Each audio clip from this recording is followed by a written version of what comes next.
Welcome to Leap into Livestream. My name is Dawn Chubai, and if you are a business owner who wants to future-proof your business, you want to reach new customers, you want to sell to new customers, we're going to introduce you to an emerging strategy. We're talking live, video, and social commerce. Hit that subscribe button so I can continue to bring you great content from experts like today's guest, Carolyn Galvin, who is a former broadcast executive and head of content for Today's Shopping Choice, which is Canada's TV home shopping network. She's also been an early adopter of live stream shopping. She is the founder of Clikit Media, which is a full service video commerce agency. Carolyn, an exciting time in the world of commerce. Thanks for joining me today. Well, thank you so much, Dawn, for having me. It's great to be here. So I'd like to take people back to before you started up with Clikit Media. Let's start from the beginning of your experience when it comes to retail. Yeah, so my experience with retail started when I took over the content and broadcast department at TSC. My background is live production, and then I went over to TSC to manage the broadcast team, and that's where I really got a true taste of retail. I'd never worked in retail before, and live selling, and how exciting and just in the moment, live selling is. And then from there is when we, did a little bit of a proof of concept into live stream selling digitally, which you and I, worked on a couple of projects together. It's probably not a bad idea to sort of even give some insight to traditional retailers who maybe have never experienced the world of TV home shopping, what the opportunity is in reaching people in a one-to-many format. Yeah.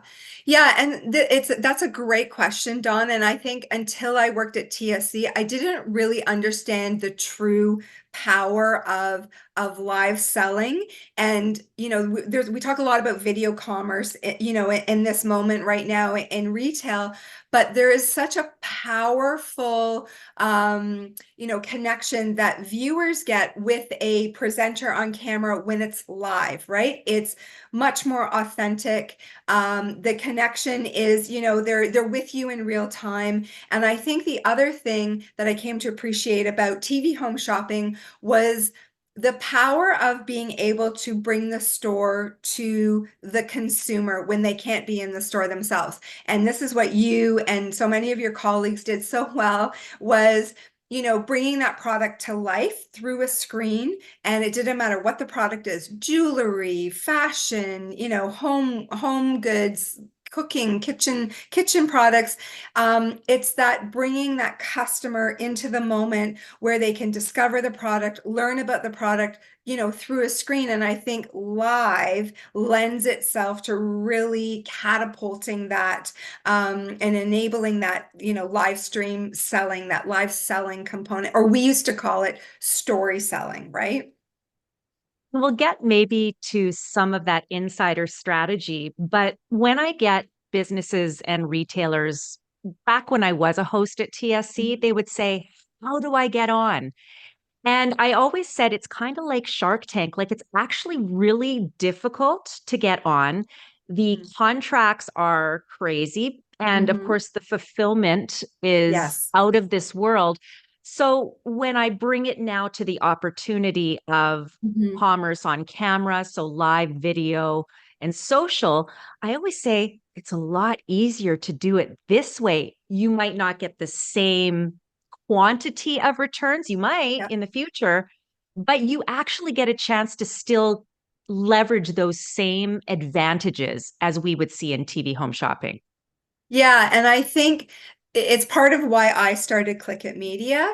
It's an exciting time where live selling has been democratized, like so much of content production and creator content, and that you don't need a big studio, you don't need a big warehouse, you don't need a big, contract.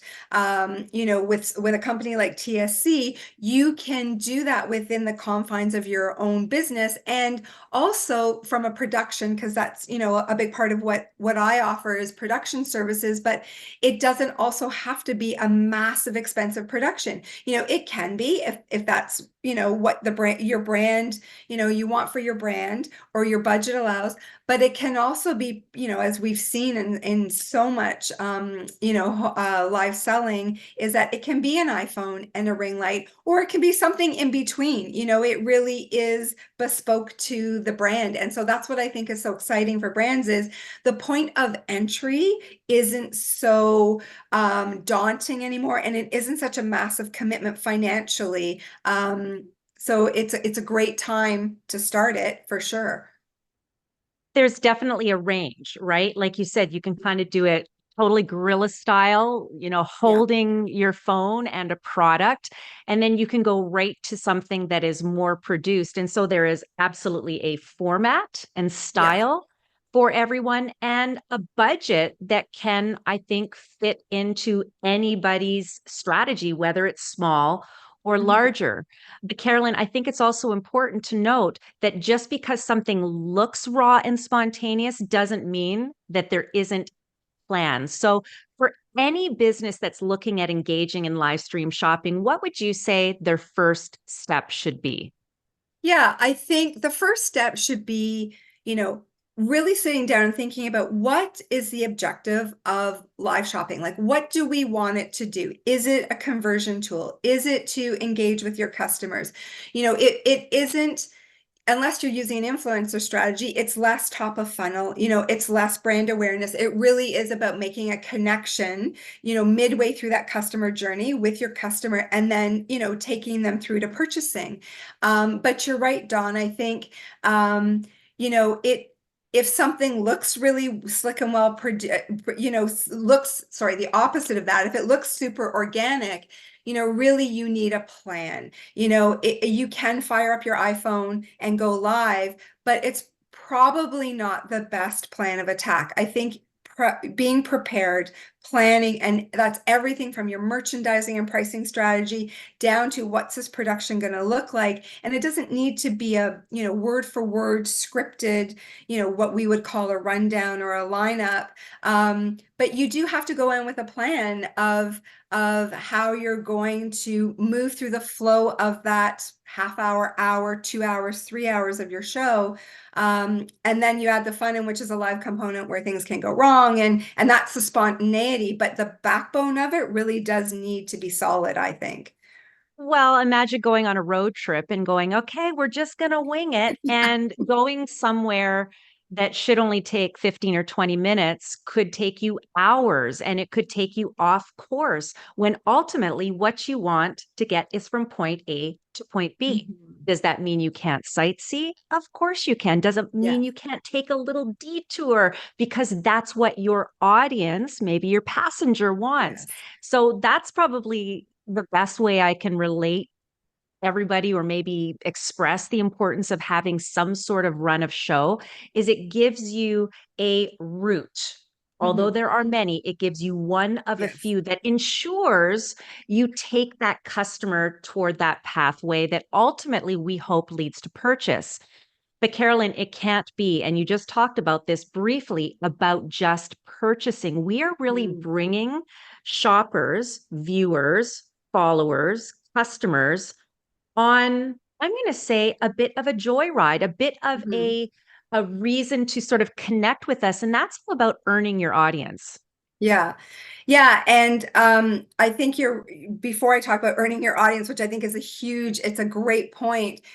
When you're on that journey, what is so exciting about live shopping, instead of in the TV home shopping world where you're one to many and broadcasting out, your customer, your viewer, your follower, they're on that ride with you. They're on the journey with you. And I think this is what makes it so exciting for the customer to connect and engage with a brand that way. They're doing it with you instead of just sort of a lean back, they're a lean in and contributing really to the show, when you do polls or questions, or they ask questions about products, so it's really dynamic that way. And you're right. I think there is so much content, there's so much competition for eyeballs on any platform, listeners, doesn't matter. In where we are right now in content creation and consumption. And so I think the other thing is you can't just take for granted that your audience is going to tune into your live. So that's all about, how do I add value in the content that we're creating? Because like you said, the ultimate goal is purchase, but it's not the only goal, and it's not the only objective and lever to pull in a live. And so it's like, what is the content that you're going to create that's either adding value or entertaining for them to watch, so they watch. And in a live shopping strategy, you're ideally committed to doing more than one, so they're going to come back time and time again, and you're going to really build that audience, and then you're really going to see the traction with doing live shows. You're building a loyalty. You're building kind of that.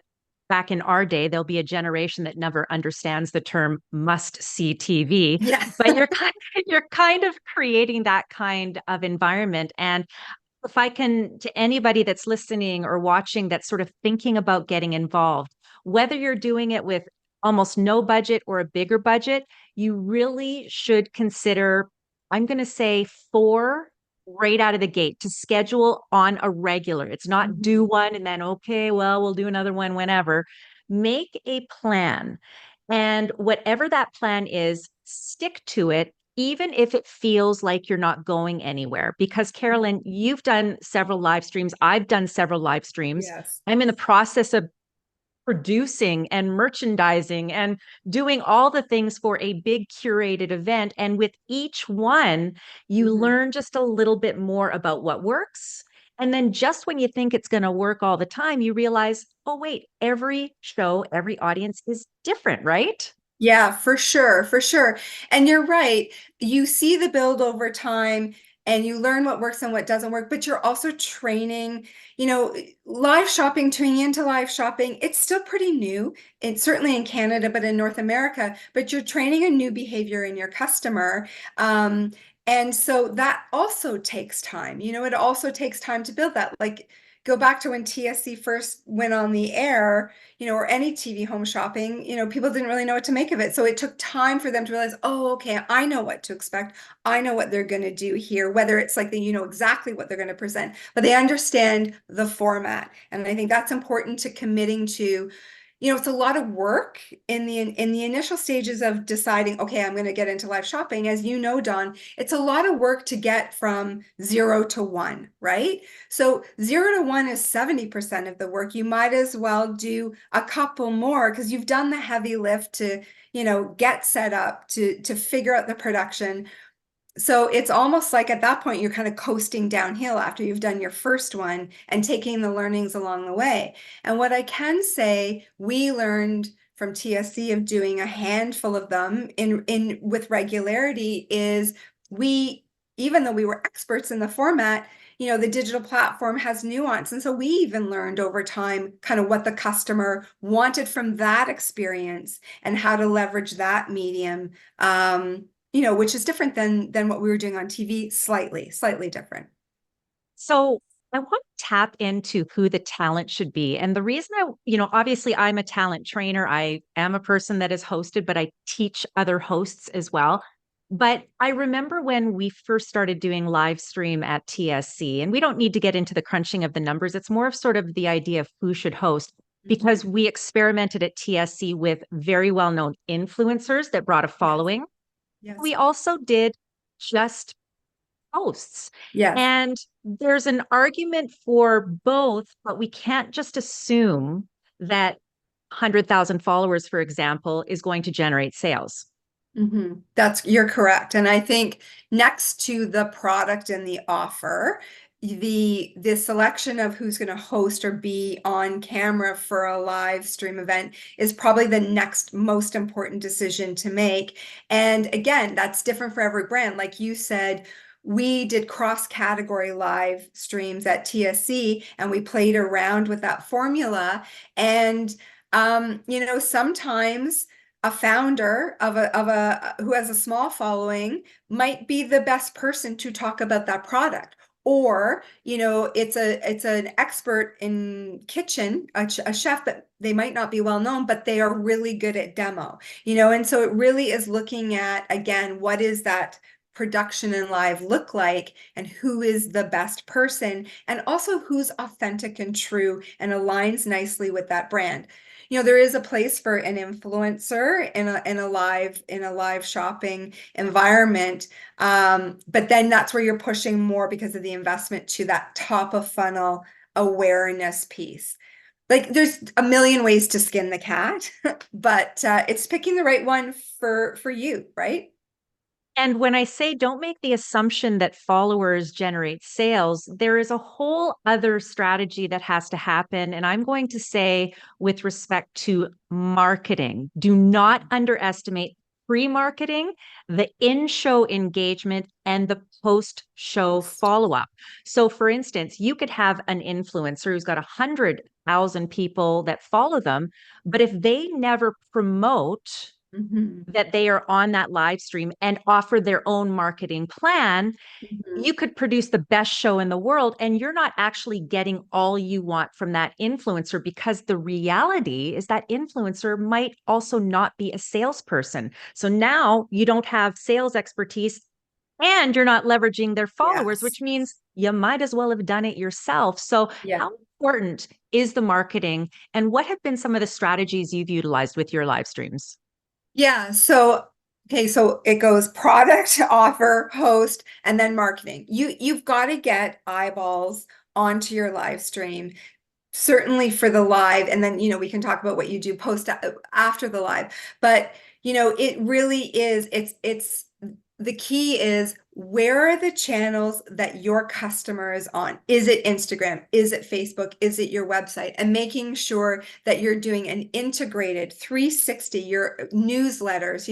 It's different for every company, but where are the places that your customers are engaging with you? And then you need to have a very well thought out. And I think you can't assume that your customer knows what you're going to do. If you say, you've never done one before, and it's like live, it's a live something or other. It's like, I think you need to explain in a simple way in your marketing content what it is that they can expect. And they're very concise CTAs, calls to action. Tune in at this time because you're going to, not the because, but like, it's like, tune in at this time because you're going to see X, and what we're exactly going to show you and do in that time, for an audience that's not used to that kind of content from a brand. Yeah, so I just have been working on the marketing strategy for my local live stream shopping showcase. And I've got it basically starting from about 2 weeks out. Now, could Yes. I start earlier? Yes, but memories are short in this digital Hmm. age. Gen Alpha, I mean, they're planning by the minute for sure. So for me, I'm starting that marketing for that. And it starts with, hey, we're doing something exciting. And then a little bit, and, obviously with social as well as newsletters, because we Yes. want to tap into their audience. And then it's like, oh, and by the way, here's our offer. Oh, and by the way, you can't shop it unless you get the special link or promo code Right. from the live stream, because we're just Hmm. doing it on my socials. We're not using a platform, which is a whole other Right. different advantage and Yes. conversion opportunity. And then it's like, oh, and we've got a giveaway worth $1,000. And Yes. here's how you'll be able to enter that. Oh, and extra entries for those that make a purchase. And Yes. so, and then an email on the morning of reminding people, Hmm. and here's how easy it's going to be to shop. And for the newer brand, expressing their gratitude for coming along on the ride as they tried something totally different than any Yes. of their competitors are doing. Yeah, yeah, and I think you're right. It's almost the whole marketing is a journey too. It's almost like, again, you're starting wide and big, a couple weeks out, and then you're really honing in on what it is they're going to see and the incentive, the incentives for them to tune into it. So, and I do commend any brand, this early and sort of this type of e-commerce sells, is any brand that is kind of taking a bit of a leap and saying, you know what, I am going to try something different. And one thing I truly believe is, AI is something, that is in everywhere you go, people are talking about AI, and certainly in retail and content creation and marketing. And I think that in an AI world, as we get more and more saturated in AI world, I think a live experience is going to be very valuable and a differentiator for a brand as well. Like, it's going to stand out, because it's authentic, it's real, it's live, it's going to feel different than a lot of other things that are out in the market and content that people are seeing. Well, the world has gotten to be a lot less personal, and Hmm. there's no doubt about it. E-commerce has made things incredibly, obviously convenient for people to shop, but you don't have that advocacy in the same way. Yes. You don't have the same kind of personal interpretation and Hmm. translation of the benefits as they relate to the features, and also navigating the different barriers to purchase and objections that a Hmm. customer might have. So, for anyone listening and watching, you really are marrying the best of everything. You're marrying the convenience of e-commerce, but also that personal touch. And Yes. especially if you are a brand that has a brick and mortar, I don't think you want to think of this as giving up on your dream of your brick and mortar. You want to look at this as an opportunity to bring more into the fold, into the store without geography being a barrier, but Mhm. also to some extent, Carolyn, I think future proofing your business and competing against those direct to consumer customers Hmm. and Hmm. businesses.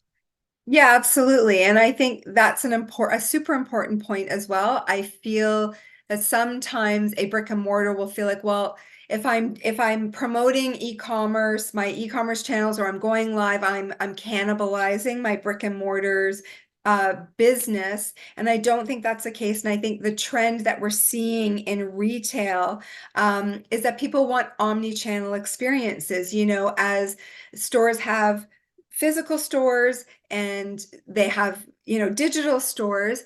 People are researching and interacting with brands on multiple channels, which they want. And so it's, they go into a store, they try on a pair of pants, but they don't have the color in that store. So they think, okay, well, I'm going to go home and I'll just buy it online. Or vice versa. You see something online, but you really want to touch it and feel it before you buy it. Then you think, okay, well, I'm going to go into the store. So I think it is very much, and you have to meet people where they're at. And in this modern world, we're in a million different places at a million different times. Um, so yeah, I think it's important to remember that it is very much about engaging a customer in an omni-channel world. We're looking at, in a sense, and it depends on who's hosting. So if you've got an influencer or an ambassador, it's more of like an influencer or affiliate strategy. If you think of it that way, it's kind of next Mhm. level, on like almost like on steroids. And if you are using one of your own brand associates, or perhaps you as the founder, the owner, the formulator, whatever, I mean, what you're doing is you're literally just bringing your message to the masses. Mhm. I'm going to just say almost like on social media, because ultimately those platforms. So, again, while I'm doing a few events purely on social media, there is also software available that businesses like you, Carolyn, Mhm. are able to help brands navigate as another tool to increase conversion. But it's essentially all kind of like social media on the optics side of things. Yeah, yeah, it is. I mean, the feeling of what you're doing, depending upon, regardless of the integrations involved from a commerce perspective, it is very much that social, live streaming, which, we've seen. I mean, TikTok has just exploded it. I mean, Amazon Live, they've been doing live for a long time. But it is, to go back to what you said before, very transactional. And I think, again, talking about earning an audience, this is when you get to you humanize your brand, you give it a personality, and you're able to, go out there and really bring another dimension to the products, but the brand as well, through something like a live stream event. And again, selling through stories or story selling. I mean, these are Storytelling. all strategies, but then there is also, again, something that you would be able to help a brand navigate are incorporating certain assets, which might be visual or audio Mhm. complements, right? Videos, pictures to help that sale. So that maybe you could give everybody a little bit of an understanding of where working with perhaps an agency or a brand like you could really Mhm. benefit them beyond holding a phone and going, hey, buy this. Yeah, I think it's like anything really, especially for smaller businesses. You want to do something you've never done before. You most likely don't have the expertise in-house. And so when you work with or partner with an agency, and again, it's whether it's a media buy, a marketing plan, a live shopping, strategy, it's someone who has a wider knowledge as a subject matter expert who's done it before, who can save you, I think, a lot of pain and aggravation, and say, you know what? I've done that. It actually doesn't work that well. Or a brand similar to yours did this and it worked quite well. And so I guess it's that experience.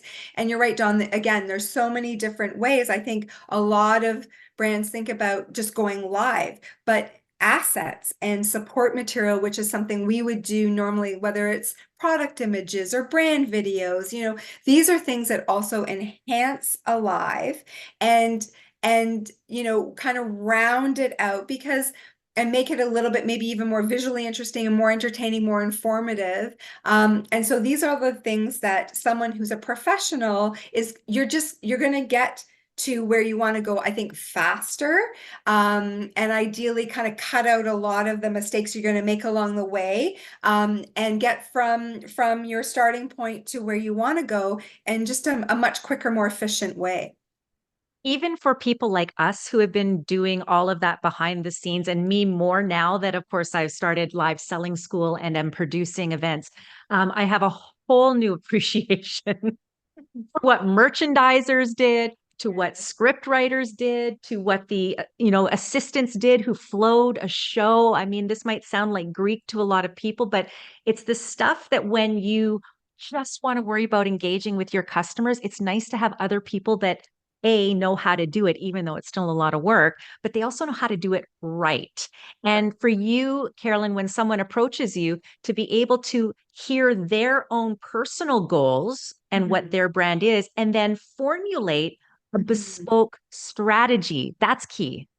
Yeah, it is. And I think the way I look at Clikit Media is, it's not about Clikit Media. We are very much a white label agency. And so a part of the initial conversations with a brand is really learning about their brand. I don't know their brand, their products better than they do, but it's a lot of what we also used to do, not to keep going back to TSC, but TSC was its own brand. But, in a day we would have 7 different, you know, brands on. And before we even went on air, there was a lot of learning and communication, again, about what was it they were trying to accomplish, what felt natural to them, what wouldn't work for them. And so, again, that's the if anyone is going to go work with a professional, you really want them to be working with you towards your goals. It's all about the brand's goals. It's not my goals. I really want to passionately help them, be successful. But I need to know about their business and what matters to them and what's true to them before I can even start trying to help them. And before everyone starts jumping on Carolyn and I for continuing to bring up TV home shopping, let me tell you, they're the OGs. They are. half a, half a century. They are the original Mhm. influencer. They are the original connect through the screen, the Yeah. storytelling, the see, the feel. And you would be silly not to think that you shouldn't look at the past to navigate strategies that, yes, have to still somehow be translated into future technologies. But let's face it, every recipe a modern chef made, Julia Child made it first. The Yeah. chef before, Jacques Pepin, did it first. I mean, if you think that whoever, I don't know, Rachel Ray invented avocado toast, come on, people. I mean, Yeah. look to the originals, learn, take what you want, and Yes. you can completely individualize your experience for your customers. But why do the more work than you need Yeah. to? No, and you know, it's funny. You're so right. And I think one of the things when we started doing live streaming events at TSC, we thought we had to do it totally differently. But you know, really the fundamentals, you're right. The fundamentals are there. Use the fundamentals. And then, you know, add in the things that maybe you want to try something different or you know, it's a slightly different in a digital you know, world, or you're on, you know, you're on multiple platforms. So, you know, that call to action looks totally different. So, but you're right. It's not exactly the same, but there is a good base there to work off of. And it would seem it would be illogical to not start there. And I think one of the best things you can do as a brand is, at least as you're taking advantage of some of the free calls, the free consultations that people like Carolyn offer Yes. or that I offer, is to go to somebody who has done it first before you just kind of call on anybody. Because the reality is, if you haven't done the job, you haven't done the job. Oh, you're So, right. You're right. so And it's Carolyn, live. So yeah. you can't, once you're live, right? It's hard to fix it in the moment if things are not going well, right? And I think that's the risk. That's the risk of being live, which is why you want to safeguard yourself and your brand for an event. And it doesn't mean that things can't go wrong, but you're setting yourself up with every advantage. And I mean, ultimately, all of us want you to have a great experience. And there's nothing that sort of sours an experience and makes you not want to go further than something that, didn't go right. And you're kicking yourself because you tried to save a Yeah. dollar. And meanwhile, it cost you 100 to Yeah. not to not use the professionals. 100%. 100%. For anyone that wants to get in touch with you and learn a little bit more about live stream and what's in it for them working with an agency like yours, how do they do that, Carolyn? Yeah, they can go to my website, clikitmedia.ca, and you can contact me through there. And yeah, even if people are curious and want to learn more, I have a lot of these discovery conversations because I feel really passionate about it. And I think as more people as I can educate. So, you know, no commitment in a conversation. I'm happy to have those chats with brands. So go to my website and that's how you can get in touch with me. And of course, all that information is on the screen. Also, be sure to subscribe to my Leap Into Live Stream podcast, where we continue to interview great experts and authorities in this space like Carolyn. And of course, you can check out my website with a ton of free resources for those that want to navigate this space and learn a little bit about live selling at livesellingschool.com. Thank you, Carolyn. Thank you, Dawn. It was great to see you again. Thanks for having me.